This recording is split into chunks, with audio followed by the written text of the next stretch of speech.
Hello बच्चों, और बताइए सब कैसे हैं? सब बढ़िया। आई होप कि आप सब बढ़िया हो। चलिए, मैग्नेटिज्म पढ़ रहे थे, मैग्नेटिज्म में मैग्नेटिक मोमेंट पढ़ रहे थे, तो आइए मैग्नेटिक मोमेंट पर बात करते हैं। मैग्नेटिक मोमेंट से रिलेट करके हम लोग सीखे थे क्या, डाइपोल मोमेंट से कंपेयर किए थे। आप याद कीजिए, मैग्नेटिक डाइपोल मोमेंट को हम यूनिफॉर्म मैग्नेटिक फील्ड में यूनिफॉर्म इलेक्ट्रिक फील्ड में रखे थे। यहाँ पे मैग्नेटिक मोमेंट को यूनिफॉर्म मैग्नेटिक फील्ड में रखेंगे और देखेंगे कि क्या क्या होता है। तो अगर मैग्नेटिक मोमेंट यहाँ पर लूप में है तो आप देख लीजिए यहाँ पर किसी तरीक़ा से कि यहाँ पर क्या होना है। जैसे टॉर्क हम निकलवा चुके थे कि कोई भी लूप को अगर हम करेंट कैरिंग लूप को हम अगर यूनिफॉर्म मैग्नेटिक फील्ड में रखते हैं तो टॉर्क कितना होता है, एम बी साइन थीटा होता है। और डायरेक्शन के लिए एन कैप है, या फिर इसी को आप क्या कर सकते हैं, एम क्रॉस बी लिख सकते हैं। तो आइए इसके बेसिस पे हम लोग सवाल करते हैं कि किस तरीक़ा से सवाल किया जाता है। जैसे मान लीजिए कि आपका ऐसे है, ध्यान से देखिएगा, ये आपका इस तरीक़ा से है और ये मान लीजिए कि आपका ये सर्किल है और आपका जो है मैग्नेटिक मोमेंट जो है, या इसको हटा दीजिए, मैग्नेटिक फील्ड जो है इस तरीक़ा से बाहर है, सॉरी अंदर है। मैग्नेटिक फील्ड जो है आपका इस तरीक़ा से अंदर है और मैग्नेटिक मोमेंट जो है यहाँ पर, मैग्नेटिक मोमेंट जो है, अच्छा थोड़ा सा क्वेश्चन को चेंज करते हैं, थोड़ा देख लीजिएगा। जैसे मैग्नेटिक फील्ड मेरा ऐसे है, इस तरीक़ा से है मैग्नेटिक फील्ड, और हमारा करेंट कैरिंग लूप ऐसे है। अच्छा, ऐसा नहीं कि आप रेक्टेंगुलर लूप के लिए प्रूव किए हैं तो सिर्फ रेक्टेंगुलर के लिए होगा, नहीं, रिंग के लिए भी हो सकता है, सारा चीज़ के लिए हो सकता है, कोई भी लूप हो इस तरीक़ा से हो सकता है। अब एक बात बताइए, अगर मैग्नेटिक फील्ड इधर है और मैग्नेटिक मोमेंट किधर है, बाहर है, तो बताइए कि एम क्रॉस बी से क्या, बताइए कि टॉर्क का डायरेक्शन किधर होगा? क्या एम क्रॉस बी से क्या टॉर्क का डायरेक्शन ऊपर? अच्छा, एक्सिस ऑफ रोटेशन इसमें इंपॉर्टेंट होता था। एक्सिस ऑफ रोटेशन कैसे होता है कि अगर कोई भी बॉडी फ्री टू रोटेट हो तो अपने सेंटर ऑफ मास के अबाउट एक्सिस ऑफ रोटेशन होता है। लेकिन सेंटर ऑफ मास तो बहुत सारा है, अंदर भी हो सकता है, ऐसे भी ऐसे भी। तो उसमें भी एक बात बताए थे कि अगर कोई भी बॉडी फ्री टू रोटेट हो तो उसका जो एक्सिस ऑफ रोटेशन होगा वो सेंटर ऑफ मास से तो पास होगा ही होगा, साथ ही साथ टॉर्क वेक्टर के पैरेलल होना चाहिए। अब बताइए, टॉर्क वेक्टर ऐसे है तो इसका मतलब ये वाला कहानी होना चाहिए, सेंटर ऑफ मास से भी पास होगा और टॉर्क वेक्टर के पैरेलल होगा, क्योंकि एम ऐसे है और बी ऐसे है, तो एम क्रॉस बी से क्या इधर हो गया टॉर्क, तो यहाँ पर हम बोल सकते हैं कि ये एक्सिस ऑफ रोटेशन मिल गया। तो यहाँ पर हम क्यों दे रहे हैं, ध्यान से देखिएगा, एक्सिस ऑफ रोटेशन सबसे पहला क्वेश्चन आना चाहिए। अच्छा, अब बताइए, मैग्नेटिक मोमेंट बाहर है और मैग्नेटिक फील्ड इधर है, तो एंगल कितना है, 90 डिग्री। अब बताइए कि अगर थीटा का वैल्यू आप 0 लीजिएगा तो टॉर्क का वैल्यू क्या है, 0, और थीटा का वैल्यू 90 लीजिएगा तो टॉर्क का मैक्सिमम वैल्यू होगा कितना, m इंटू बी, और थीटा का वैल्यू अगर 180 लीजिएगा तो टॉर्क का भी मैक्सिमम वैल्यू, ये टॉर्क का जो वैल्यू होगा वो कितना होगा, 0 ही होगा, क्योंकि साइन थीटा है। तो आप देख सकते हैं कि जब भी या तो थीटा का वैल्यू 0 हो या तो थीटा का वैल्यू 180 हो, उस केस में टॉर्क का वैल्यू क्या होता है, 0 होता है। तो सिंपल सा यहाँ पर मैग्नेटिक फील्ड और मैग्नेटिक मोमेंट के बीच में एंगल 90 डिग्री है, तो यहाँ पर तो 0 टॉर्क तो नहीं होगा, तो टॉर्क 0 नहीं होगा, तो यहाँ पर बोला find alpha at this instant. इस इंस्टेंट पर हमको बताना है कि क्या होगा अल्फा। तो एक बात बताइए, यहाँ पे टॉर्क जो निकालेंगे वो क्या होगा, एम इंटू बी और साइन 90 डिग्री हो जाएगा, इक्वल टू क्या, टॉर्क बराबर आई अल्फा होता है। अब रोटेशन में पढ़े हैं कि जिस एक्सिस के अबाउट आप टॉर्क लेते हैं उसी एक्सिस के अबाउट आपको मोमेंट ऑफ इनर्शिया लेना है। तो क्या इस एक्सिस के अबाउट टॉर्क लिया गया है तो इसी एक्सिस के अबाउट मोमेंट ऑफ इनर्शिया होगा। तो अच्छा, ये रिंग है तो रिंग के डायमीटर के अबाउट मोमेंट ऑफ इनर्शिया कितना होता है, क्या यहाँ पर आप लिख सकते हैं M R square by 2 into alpha. अच्छा, एम का वैल्यू क्या, आई इंटू एरिया है, तो आई इंटू एरिया, रिंग का एरिया बाई आर स्क्वायर होता है, तो इस तरीक़ा से आप लिख सकते हैं। तो आर स्क्वायर से R square cancel, and alpha हो गया 2IB बटा कितना हो गया, एम। यहाँ एम क्या है, ये मैग्नेटिक मोमेंट नहीं है, ये मास है, याद रखिएगा, यहाँ पर एम क्या है, मास है, किसका, रिंग का मास है, मास एम एंड रेडियस आर है।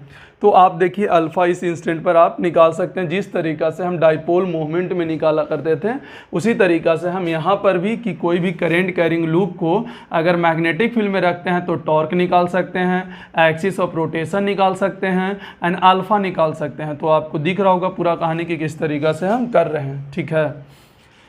चलिए अगर इसका नेक्स्ट क्वेश्चन करते हैं।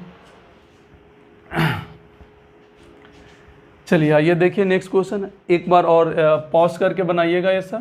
जैसे मान लीजिए कि आपका जो है इस तरीक़ा से है रिंग, करेंट कैरिंग रिंग, ठीक है ना, आई, लेकिन मैग्नेटिक फील्ड इधर दे रखा है, ऐसे मैग्नेटिक फील्ड वी नोट इस तरीक़ा से दे रखा है। अब इसको पॉज करके एक बार बताइए कि एक्सिस ऑफ रोटेशन किधर होगा, टॉर्क का वैल्यू कितना होगा एंड अल्फ़ा कितना होगा। तो सबसे यहाँ पर रियलिटी में क्वेश्चन तो आपको अल्फ़ा ही है, find alpha at this instant, क्योंकि जब भी अल्फ़ा निकालिएगा तो इन सारे चीज़ों का ज़रूरत ही है। तो एक्सिस ऑफ रोटेशन किधर होगा, सबसे पहले इसका मास m है, रेडियस r है, और ये हमारा क्या है, ये हमारा देखिए रिंग है, ठीक है ना। तो सबसे पहला तो बात यही है कि यहाँ पर अगर इस तरीक़ा से मैग्नेटिक फील्ड है तो रिंग है और मैग्नेटिक मोमेंट किधर है, बाहर, तो m क्रॉस b से क्या टॉर्क वेक्टर इधर होगा, axis of rotation passing through the centre of mass होता है and parallel to the torque vector. तो सेंटर ऑफ मास तो ये हो गया, लेकिन टॉर्क वेक्टर किधर है, तो मैग्नेटिक मोमेंट बाहर है और मैग्नेटिक फील्ड इधर है, तो m क्रॉस b से क्या ये वाला होगा, तो हमारे लिए एक्सिस ऑफ रोटेशन ये वाला हो जाएगा, एक्सिस ऑफ रोटेशन। तो टॉर्क हम जब निकालेंगे तो टॉर्क होगा M B sine alpha sine theta, तो 90 डिग्री होगा, क्योंकि देखिए मैग्नेटिक मोमेंट किधर है, बाहर, और मैग्नेटिक फील्ड इधर, तो एंगल देख लीजिए 90। और क्या इसको हम आई अल्फा से डिनोट करेंगे, यहाँ पर I into pi are square into B, क्या यहाँ पर एम आर स्क्वायर बटा 2 इंटू अल्फ़ा। तो यहाँ से देखिए आर स्क्वायर कैंसिल, तो अल्फ़ा हो गया 2i पाई बी, और बटा में कितना हो जाएगा m। इस तरीक़ा से आप अल्फ़ा निकाल सकते हैं। तो देखिए हर तरीक़ा से आप जोड़ सकते हैं, जैसे वहाँ पे जुड़ा करता था वैसे यहाँ भी जोड़ सकते हैं। अब वहाँ पर याद कीजिए क्या टाइम पीरियड जुड़ा था, ऑसिलेट करता था चीज़ें, तो यहाँ पर भी हम आपको दिखाते हैं कि ऑसिलेट करेगा चीज़, कैसे ऑसिलेट करेगा, क्या करेगा, एक बार देखते हैं। जैसे देखिएगा यहाँ पर कैसे टाइम पीरियड पूछता है, फिर सेम कहानी वर्क डन पूछेगा, ये सारा कहानी आपसे पूछ सकता है। तो देखते हैं कि कैसे कैसे पूछता है, किस तरीक़ा से जुड़ता है, किस तरीक़ा से होता है। जैसे सबसे पहला बात एक बात बताइए, जैसे मैग्नेटिक फील्ड देखिए बाहर की ओर है, ध्यान से देखिए मैग्नेटिक फील्ड यहाँ पर किधर है, बाहर की ओर है। अब यहाँ पर हम लूप ले लिए, ये लूप है मेरा, ठीक है। अब बताइए अगर ये लूप लिया हुआ है तो इस तरीक़ा से आपका मान लीजिए कि ऐसे है करेंट, और मैग्नेटिक मोमेंट बाहर है और मैग्नेटिक फील्ड भी बाहर है, तो देखेंगे कि आई एल क्रॉस बी से क्या फोर्स आपका इधर लग रहा है, सब बाहर की ओर लग रहा है। अब इसको जब आप रोटेट करिएगा, इसको आप जब रोटेट करिएगा, देखिएगा इसको एक और व्यू में दिखाते हैं हम आपको, इसको आपको हम इस तरीक़ा से व्यू में दिखाते हैं कि कैसे होता है। ये लूप को हम दिखाए थे ना, वैसे देखिए ये ऐसे था, अब हम इसको रोटेट कर दिए ऐसे, देखिए तो यहाँ पर फोर्स आई ए बी लग रहा था ना, और इधर भी फोर्स आई ए बी, या फिर मान लीजिए फोर्स मैग्नेटिक फोर्स है, इधर भी मैग्नेटिक फोर्स है। तो जब आप इसको घुमाएं तो देखिए ऐसे थीटा घुमाएं तो इसको खींचेगा तो ये रोटेट नहीं हो जाएगा इस तरीक़ा से। तो आप देखिए कि ऐसे जब रोटेट किए तो वापस अपने जगह पर आ गया कि नहीं आ गया। इसका मतलब सबसे पहला बात तो यहाँ पर है कि नेट फोर्स 0 है, ध्यान से देखिएगा। उसी तरीक़ा से यहाँ पर देखिए, यहाँ पर आप देखिएगा तो इसको जैसे ही घुमाइएगा, देखिए इसको घुमाइएगा, ये एग्जाम्पल से हम आपको बताते हैं।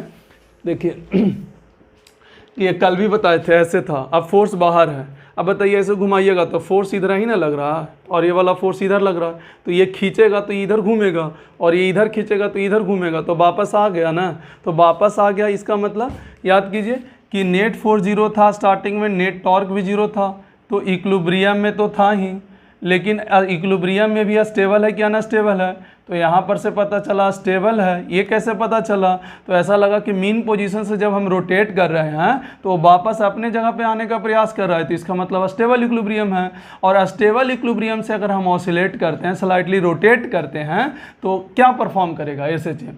तो अब बार बार इतना नहीं ना पता करते रहेंगे स्टेबल के लिए, हम सीधा सीधी जान जाते हैं कि एंगल, अगर angle between magnetic field and magnetic moment जो है अगर इक्वल टू 0 डिग्री है तो सिंपल सा वो स्टेबल इक्विलिब्रियम है। जैसे देखिए मैग्नेटिक मोमेंट बाहर है और मैग्नेटिक फील्ड भी बाहर है, तो एंगल कितना हुआ 0 डिग्री, तो स्टेबल होगा। अगर आप वहाँ से स्लाइटली रोटेट कीजिएगा तो एसएचएम परफॉर्म करके टाइम पीरियड निकालेगा ही निकालेगा। तो आइए उस पर भी बात कर लेते हैं कि टाइम पीरियड किस तरीक़ा से निकलेगा। थोड़ा सा पॉज करके इसको लिख लीजिएगा। तो टाइम पीरियड कैसे निकलेगा इस केस में, इसी केस में, क्योंकि इक्विलिब्रियम ही सब के बात कर रहे हैं, तो टाइम पीरियड का कैलकुलेशन कैसे होगा। तो हम जानते हैं कि नेट टॉर्क क्या होता है, minus M B sine theta होगा। ये इसलिए होगा क्योंकि थीटा और टॉर्क का डायरेक्शन अपोजिट होता है, इसलिए माइनस लगेगा। और स्लाइटली रोटेट होगा मतलब थीटा बहुत छोटा होता है, मतलब हम टॉर्क को क्या माइनस एम बी थीटा लिख सकते हैं। तो प्रोपोर्शनल टू माइनस थीटा मतलब एस एच एम परफॉर्म करेगा। यहाँ पर आप लिख सकते हैं कि इट परफॉर्म क्या, S H M, simple harmonic motion. तो यहाँ पर मेरा के बन गया, तो टाइम पीरियड क्या हो गया, 2π√अंडर आई अपॉन के। अब आई क्या है, जिसके वॉट आप रोटेट कीजिए, तो यहाँ पर आई अपॉन के, और के का जगह पर क्या होता है, M into B, magnetic moment into field, magnetic field. तो जैसे वहाँ पर आई बटा पी ई होता था, यहाँ पर आई एम बी होता है, आई बटा एम बी होता है ना। तो इस तरीक़ा से देखिए टाइम पीरियड भी निकल गया। जैसे हम आपको टाइम पीरियड 2-3 क्वेश्चन में कैलकुलेट करके दिखाते हैं। देखिए जैसे मान लीजिए कि यहाँ पर देखिएगा कि अगर यहाँ पर इस तरीक़ा से है, हम यही ले लेते हैं इसी को। देखिए एक रेक्टेंगुलर लूप है, ठीक है, और इसको देखिए ऐसे करंट कैरिंग वायर है आई, और ये साइड ए है और ये साइड बी है, और देखिए इसके वॉट रोटेट कर रहे हैं, बीच वाला ये एक्सिस ऑफ रोटेशन है, इसके वॉट रोटेट कर रहे हैं। तो बताइए ये सबसे पहले देखिए थीटा का वैल्यू 0 डिग्री है कि नहीं है। जब तक थीटा का वैल्यू 0 डिग्री नहीं है तब तक ऑसिलेट नहीं करेगा। तो देखिए मैग्नेटिक मोमेंट बाहर है, मैग्नेटिक फील्ड भी बाहर है, तो थीटा का वैल्यू तो 0 है ही। तो डायरेक्ट आप टाइम पीरियड का फॉर्मूला क्या लगा सकते हैं, 2π√आई बटा एम इंटू बी लगा सकते हैं। तो आई का वैल्यू क्या होगा, तो देखिए रेक्टेंगुलर है तो बीच से करेंगे तो याद कीजिए क्या एम ए स्क्वायर बटा 12 नहीं होगा, और मैग्नेटिक मोमेंट, ये मैग्नेटिक मोमेंट कैसे होगा, तो क्या आई इंटू एरिया होगा ए बी और इंटू बी। तो देखिए यहाँ से आप देख सकते हैं एक ए से कैंसिल हो गया, और यहाँ पर 2π√अंडर ये मास है ऊपर वाला, याद रखिएगा ये मास है, एम इंटू ए, और ये हो जाएगा 12 आई बी और ये बी। तो देखिए टाइम पीरियड आपका इस लूप का निकल गया कि अगर आप इसको इक्विलिब्रियम पोजीशन से स्लाइटली अगर रोटेट करते हैं और छोड़ते हैं तो इस टाइम पीरियड से ऑसिलेट करेगा। लेकिन ऐसा कोई ज़रूरी थोड़ी ना कि ये लूप होना चाहिए रेक्टेंगुलर, अगर हम रिंग लेंगे तो भी काम चलेगा। इसको पॉज करके लिखिए और बताते हैं, तो देखिए उसको भी बताते हैं आपको कि अगर रिंग भी रहेगा तो मेरा काम चलेगा। जैसे मान लीजिए कि हमारा मैग्नेटिक फील्ड कुछ इस प्रकार से है, ऐसे है मैग्नेटिक फील्ड मेरा, और ये मेरा रिंग है, ऐसे इस तरीक़ा से रिंग है, रेडियस इसका क्या है आर है, मैग्नेटिक मोमेंट करंट डायरेक्शन ऐसे है, और मैग्नेटिक फील्ड बी नोट है और इसका मास एम है। तो अब बताइए ये बोला गया कि इस एक्सिस ऑफ रोटेशन के अबाउट घूमेगा, ऐसे घूमेगा, इस ओमेगा से ऐसे घूमेगा, ठीक है ना, ऐसे घूमेगा। तो आप सबसे पहले इसको देखिए कि क्या पहले ऑसिलेट करेगा तो टाइम पीरियड मतलब एसएचएम परफॉर्म करेगा कि नहीं, तो उसके लिए थीटा चेक करना होगा। तो magnetic moment and magnetic field बाहर है, तो थीटा का वैल्यू आपका कितना डिग्री हो गया, 0 डिग्री हो गया। तो थीटा का वैल्यू अगर 0 डिग्री हो गया तो आइए ये एक्सिस ऑफ रोटेशन है, इसके अबाउट ऐसे रोटेट कर रहा है। तो यहाँ पर ध्यान से देखिए तो टाइम पीरियड कितना होता है, 2π√आई अपॉन के, आई अपॉन के मतलब के एम बी।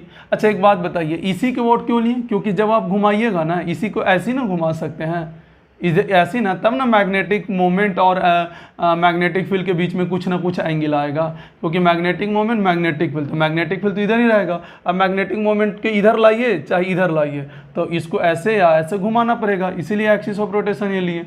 तो यहाँ पर जब आई का वैल्यू देखिएगा तो रिंग के डायमीटर के अबाउट है और M R square by 2 I into pi are square और इंटू बी, क्योंकि magnetic moment I into area होगा। तो यहाँ पर आप देख सकते हैं कि कितना आंसर होगा, आर स्क्वायर से आर स्क्वायर एम बटा 2 आई पाई बी हो जाता है। तो देख सकते हैं टाइम पीरियड आपका इस तरीक़ा से कैलकुलेट हो गया। वेयर एम जो है आपका मास है, मैग्नेटिक मोमेंट मत समझिएगा क्योंकि मैग्नेटिक मोमेंट ऑलरेडी ये लिखा गया है। तो आई होप कि ये कहानी आपको टॉर्क और टाइम पीरियड वाला कहानी समझ में आ गया होगा। ऐसे ही आपका वर्क डन के लिए जुड़ सकता है, आइए वर्क डन भी कर सकते हैं, क्योंकि आप जब इसको ऐसे है इक्विलिब्रियम में है, इसको आप ऐसे घुमाइएगा तो घुमाने के लिए आपको वर्क डन करना पड़ेगा ना। देखिए छोड़ते ही अपने आप आ जा रहा है कि नहीं आ रहा, इसका मतलब इसके पास भी पोटेंशियल एनर्जी भी होगा, सारा चीज़ होगा। तो देखिए उस तरीक़ा से यहाँ भी आप जोड़ सकते हैं। तो आपका जो कैलकुलेशन है यहाँ पर आप वर्क डन भी कैलकुलेट कर सकते हैं। यहाँ पर कि अगर हम यहाँ से ऐसे, यहाँ से ये हमारा जो है ऐसे, ध्यान दीजिए ये लूप है और मैग्नेटिक फील्ड हमारा बाहर की ओर है। देखिए मैग्नेटिक फील्ड जो है हमारा किधर की ओर है, बाहर की ओर है, ठीक है। और हम ऐसे ही घुमा रहे हैं ये, और एक्सिस ऑफ रोटेशन तो यही है, एक्सिस ऑफ रोटेशन ये है, ये वाला ए है और ये बी है। अब हम इसको इसके और स्लाइटली थीटा रोटेट, ये स्लाइटली नहीं, मान लीजिए थीटा रोटेट किए, तो रोटेट करने में हमको एक्सटर्नल फोर्स लगा होगा कि नहीं लगा होगा, एक्सटर्नल वर्क डन लगा होगा कि नहीं लगा होगा। तो यहाँ पर लिख लीजिएगा calculation of work done, calculation of work done, work यहाँ पर आप लिख सकते हैं कैलकुलेशन ऑफ वर्क डन। तो सिंपल सा मान लीजिए कि हम वर्क डन यहाँ पर क्या निकालें एक्सटर्नल द्वारा, क्या यहाँ से टाउ डी थीटा निकालेंगे। अच्छा मान लीजिए अभी स्टार्टिंग में तो 0 डिग्री है, थीटा, थीटा मतलब मैग्नेटिक मोमेंट और मैग्नेटिक फील्ड के, लेकिन कभी हम जनरल निकालते हैं, मान लेते हैं स्टार्टिंग में थीटा 1 होगा और बाद में थीटा 2 हो गया होगा, तो बताइए थीटा 1 से थीटा 2 ले जाने में वर्क डन क्या होगा। अगर स्टार्टिंग में इक्विलिब्रियम में होगा मतलब थीटा 0 होगा, तो 0 यहाँ पर पुट हो जाएगा थीटा 1 के जगह। तो जब आप यहाँ पर निकालते हैं एक्सटर्नल में वर्क डन, तो यहाँ पर आपका कितना होता है, एम बी यहाँ से होता है sine theta D theta, theta 1 से कहाँ तक, थीटा 2 तक। तो डब्ल्यू एक्सटर्नल क्या होगा, एम बी साइन थीटा क्या हो जाएगा, माइनस कॉस थीटा, और थीटा 1 से थीटा 2। तो आप देख सकते हैं एम बी पहले थीटा 2 पुट करिए, बाद में थीटा 1 पर माइनस उसको पलट देगा, तो पहले आप थीटा 1 ही रख दीजिए और बाद में थीटा 2 रखिए। तो देखिए वर्क डन बाई एक्सटर्नल आ गया। अब मान लीजिए थीटा 1 0 होता तो कॉस 0 पुट कर देते, तो 1 माइनस कॉस थीटा हो जाता, होता कि नहीं होता। अच्छा ये वर्क डन हो गया। अब इसी चीज़ को आप क्या कीजिए, यहाँ पर देखिए, यहाँ पर क्या कीजिए आप, यहाँ पे क्या कीजिए, वर्क डन की जगह पर आप जानते हैं पोटेंशियल एनर्जी भी इसके अंदर है, तो पोटेंशियल एनर्जी भी पूछ सकता है। तो पोटेंशियल एनर्जी कैसे पूछेगा, देखिएगा, जैसे आप एक बात ध्यान दीजिए पोटेंशियल एनर्जी के बारे में। आप जानते हैं कि we know that work done by external जो होता है, क्या चेंज इन पोटेंशियल एनर्जी होता है, डेल्टा यू। अब यहाँ पर हमने देखा कि M B cos theta 1 minus cos theta 2, तो ये U theta 2 minus U theta 1। अच्छा ये तो चेंज हो गया, लेकिन अगर पार्टिकुलर पॉइंट पे पार्टिकुलर एंगल पे निकालना हो तो हम क्या करते हैं, पार्टिकुलर एंगल पे निकालना हो तो हम क्या करेंगे, उसको बंद करो, तो पार्टिकुलर एंगल पे निकालना हो तो हम क्या करेंगे, तो सबसे पहले take a reference level, take a reference level, इसमें हम रेफरेंस लेवल लेते हैं at theta 2 equal to 90 degree, and इस रेफरेंस लेवल पे क्या पोटेंशियल एनर्जी 0 मानेंगे। तो यहाँ पर देखिए, यहाँ पर तो कॉस थीटा 1 ही रह जाएगा, पर यहाँ पर क्या हो जाएगा, क्या 90 डिग्री पुट कर देंगे, यहाँ पर इसका 0 हो गया और यू थीटा 1 हो गया। तो देखिए यू थीटा 1 क्या हो गया, minus M B cos theta 1। तो देखिए अगर जनरलाइज करना है तो minus M B cos theta कर दीजिए, लेकिन याद रहना चाहिए ये 90 डिग्री पर क्या होगा, 0 होगा, ये 90 डिग्री पर क्या होगा, 0 डिग्री होगा। क्लियर है ना। तो देख लीजिए एक बार कि ये 90 डिग्री पर 0 होगा, तब होगा यू थीटा बराबर क्या हो गया, minus M B cos theta. और आप यहाँ से ऐसे भी लिख सकते हैं, क्या होगा, माइनस यहाँ से एम डॉट बी हो सकता है, जैसे वहाँ पे माइनस पी डॉट ई होता था वैसे यहाँ पर माइनस में एम डॉट बी होता है। तो एक बार थोड़ा सा देखिए और पॉज करके लिखिए इसको, ठीक है।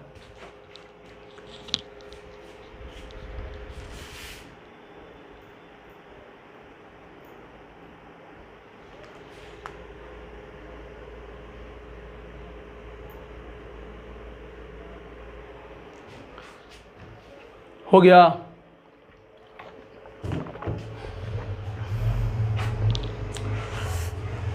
आइए तो ये देखिए पोटेंशियल एनर्जी का कैलकुलेशन, वर्क डन का कैलकुलेशन कर सकते हैं। अच्छा वहाँ पे डाइपोल मोमेंट में क्या होता था कि माइनस क्यू और प्लस क्यू रहता था, तो एक जगह ही डाइपोल मोमेंट आता था। यहाँ पर 2 जगह डाइपोल मोमेंट आता है, एक तो लूप में आता है और एक याद कीजिए बार मैग्नेट में भी आता है। तो हम वापस फिर से ये सब कहानी पढ़ेंगे, तो एक बार बार मैग्नेट हेडिंग डाल लीजिए, उसको पढ़ा देते हैं कि क्या क्या होता। ये है बार मैग्नेट, ठीक है ना। बार मैग्नेट का कहानी देखिए, बार मैग्नेट क्या होता है, ध्यान से देखिए। बार मैग्नेट का चेहरा हम आपको बता चुके हैं कि कुछ इस प्रकार से होता है, ये साउथ पोल होता है, नॉर्थ पोल होता है, यहाँ पर माइनस एम होता है, ये एम होता है। ये दूरी अगर हम L1 माने और ये दूरी हम यहाँ से माने L2, क्योंकि थोड़ा सा ये दूरी कम जाता है, ये साउथ पोल और नॉर्थ पोल के बीच का दूरी है, ये दोनों पोल स्ट्रेंथ होता है, यहाँ पर क्या होता है, पोल स्ट्रेंथ होता है, ध्यान दीजिए एम जो होता है पोल स्ट्रेंथ होता है, तो क्या magnetic moment negative to positive होता है, और इसका वैल्यू जो होता है क्या pole strength into length, length कौन सा 2, लेंथ कौन सा होगा 2, बट L1 और अप्रॉक्सीमेटली L2 बोला जाता है जनरली मैथमेटिकल कैलकुलेशन के लिए, तो ये L होगा। तो यहाँ पर हम सीधा सीधी m इंटू एल लिख सकते हैं, और ये वेक्टर क्वांटिटी होता है। कैसा क्वांटिटी होता है, वेक्टर क्वांटिटी होता है।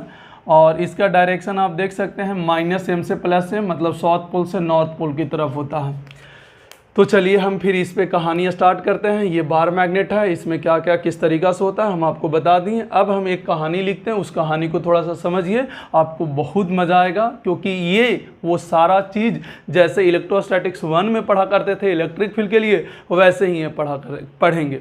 जैसे आप याद कीजिए इलेक्ट्रिक डाइपोल में क्या एक्सियल पॉइंट पर, इक्वेटोरियल पॉइंट पर, जनरल पॉइंट पर मैग्नेटिक फील्ड निकाले थे। फिर डाइपोल को हम यूनिफॉर्म मैग्नेटिक फील्ड में, इलेक्ट्रिक फील्ड में रखे थे। उसी तरह यहाँ पर यूनिफॉर्म मैग्नेटिक फील्ड में बार मैग्नेट को रखेंगे, क्योंकि यहाँ पर 2 जगह मैग्नेटिक मोमेंट आता है, इसलिए 2 बार मैग्नेटिक फील्ड को अलग अलग जगहों पर करके हम डील करेंगे। तो आइए उस पर भी बात करते हैं कि किस तरीक़ा से कहानी और जुड़ सकता है। चलिए आप याद कीजिए कि अगर आपका ये कोई चार्ज है Q, और आपसे पूछा जाता था कि R दूरी पर इलेक्ट्रिक फील्ड क्या होगा, तो आप क्या बताते थे, क्या Q बटा कितना होता था R², और दूर भागते हुए।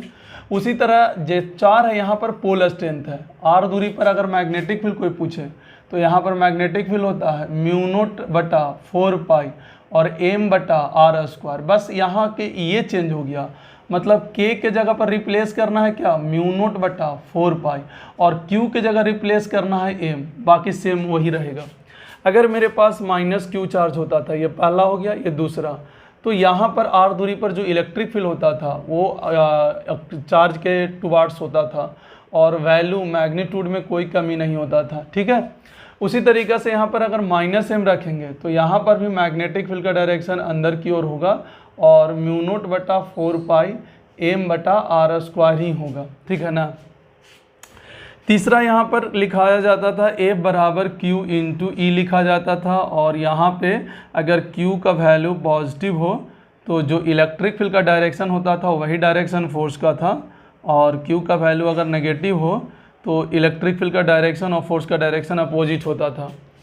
यहाँ पर अगर हम लोग देखेंगे तो यहाँ पर सेम कहानी, ये 1 ले लेते हैं, ये 2 ले लेते हैं, ये 3 है। फोर्स यहाँ पर भी मैग्नेटिक फोर्स क्या होगा, m इंटू बी होगा, और फिर से ये डिपेंड करेगा कि m का वैल्यू अगर पॉजिटिव है तो मैग्नेटिक फील्ड का डायरेक्शन और मैग्नेटिक फोर्स का डायरेक्शन आपका क्या होगा, सेम होगा। और अगर मैग्नेटिक पोल स्ट्रेंथ नेगेटिव है तो मैग्नेटिक फील्ड का जो डायरेक्शन होगा और मैग्नेटिक फोर्स का डायरेक्शन होगा वो अपोजिट होगा। तो आई होप कि ये बात आपको समझ में आ रहा होगा कि ये एकदम वैसा ही था जैसे वहाँ पे चार्ज होता था, यहाँ पर पोल स्ट्रेंथ होता है, और जिस तरीक़ा से यहाँ पर इलेक्ट्रिक फील्ड निकाला जाता था उस तरीक़ा से वहाँ पर मैग्नेटिक फील्ड का कैलकुलेशन होता है। आइए यहाँ पर और भी बताते हैं।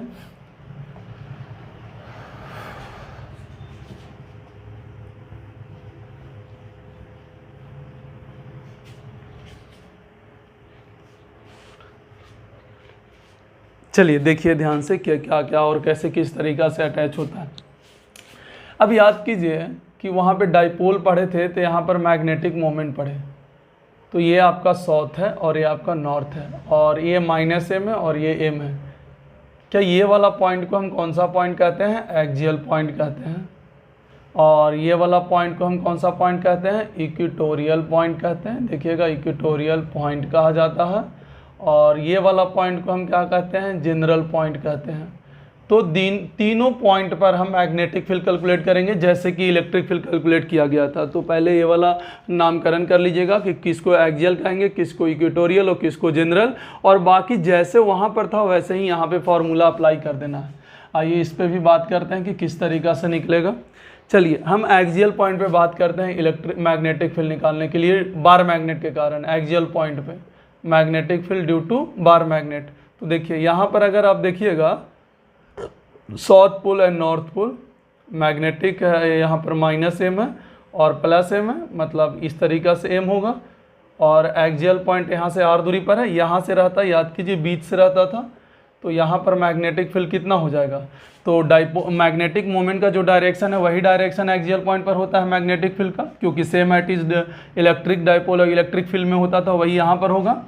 के के जगह म्यू नोट बटा 4 पाई करना है तो 2k म्यू नोट बटा 4 पाई एंड एम बटा क्या होगा आर क्यू। वहाँ पर क्या होता था एम, ये पोलर स्ट्रेंथ नहीं मैग्नेटिक मोमेंट होता है, मैग्नेटिक मोमेंट होगा, ये बात को ध्यान में रखिएगा।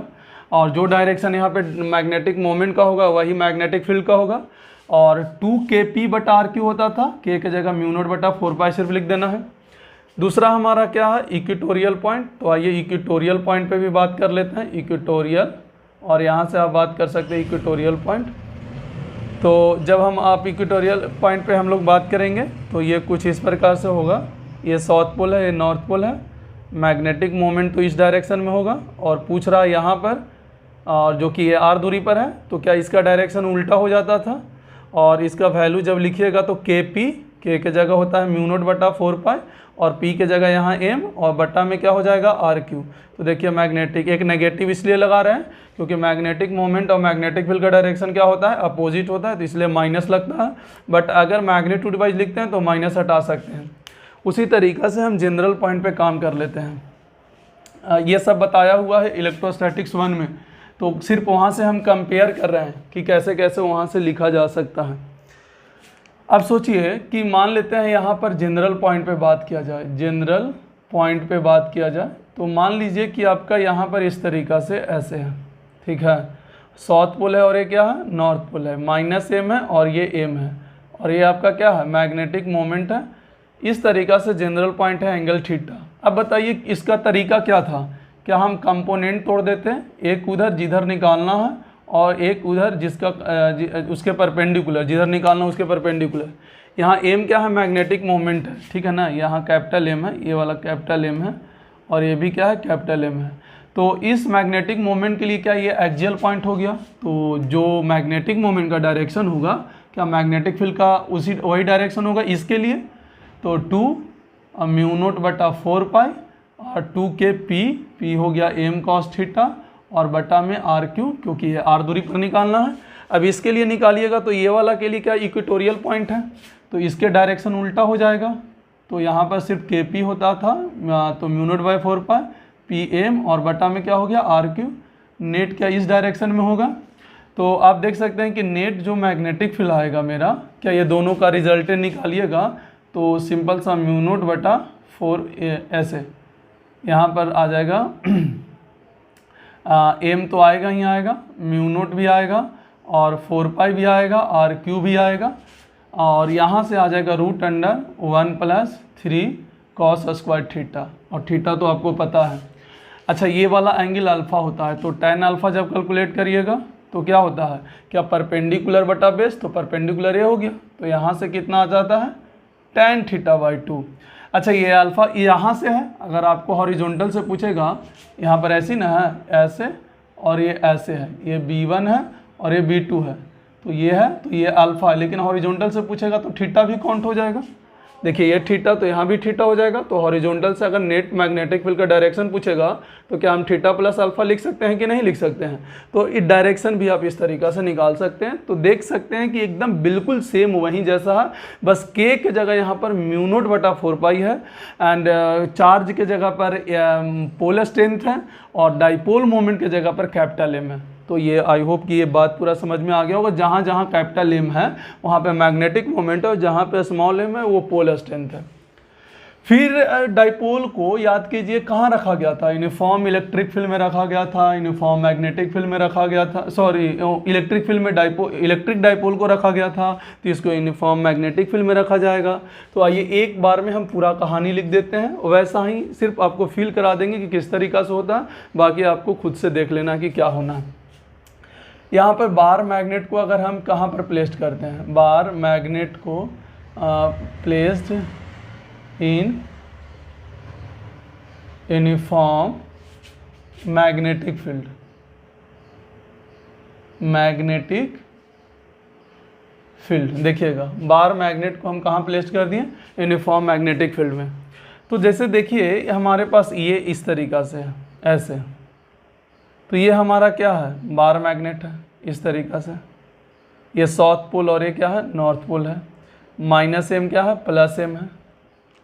अगर ये मैग्नेटिक फील्ड हमारा कितना दे रखा है, बी नोट, तो इस पर जो फोर्स लगेगा प्लस एम है, तो इस पर फोर्स मैग्नेटिक कितना लगेगा, एम बी नोट लगेगा। और मैग्नेटिक फील्ड के डायरेक्शन में यहाँ नेगेटिव है, तो मैग्नेटिक फोर्स कितना लगेगा, एम बी नोट, लेकिन उल्टा में। तो यहाँ पे नेट फोर्स देखा क्या जीरो है, और नेट टॉर्क भी देखा जाए तो जीरो है। तो ये कैसा इक्विलिब्रियम में आ जाएगा, इक्विलिब्रियम में आ जाएगा, ठीक है ना। ये किस में आ जाएगा, इक्विलिब्रियम में आ जाएगा।